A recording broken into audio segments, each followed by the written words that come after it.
solely on an assessment of the potential risk an individual may pose to British society.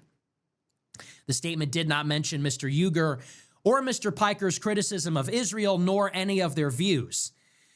Mr. Uygur criticized the decision in a social media post, saying it was due to my criticism of Israel, calling the move absolutely Kafkaesque. Sucks, doesn't it? I know, it is Kafkaesque. It is, isn't it? It really is. Dude, that is the most, please, fill up my cup. Yes, more of that. I'll have another, please. Thank you. Yes, a second. He says it's Kafkaesque. It is. It really is. I know. How does that feel? And so when you tried to enter the country and the government of the UK told you your presence was not conducive to the public good and there was no recourse, and how did you feel about that? How did that make you feel? How did that make you feel? Frustrated, helpless, powerless? Did it feel irrational, nonsensical? How did that make you feel when you had to get right back on a plane and go home and cancel all your plans? What was that like? I want to savor all those little emotions. Yeah, what was that like? He says it was absolutely Kafkaesque. I know. First time?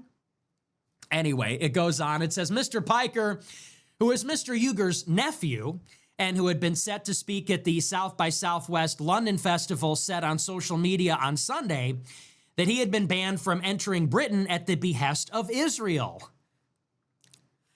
Wait a second. Hasan Piker is saying, based on absolutely no evidence, that he was censored merely for his political views? I don't know. I think you should have just not been a fucking communist. Wait.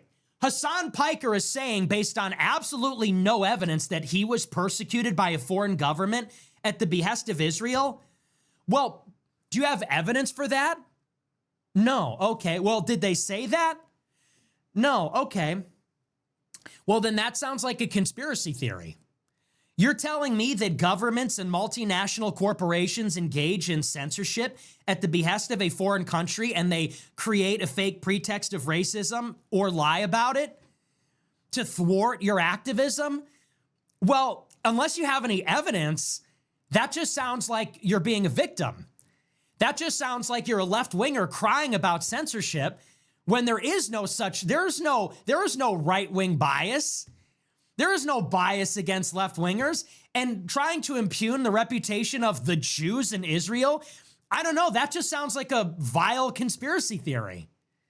You just sound like you're crying. Maybe it's because you're an asshole. Have you ever thought maybe it's because you're a communist jerk? And that's the real reason?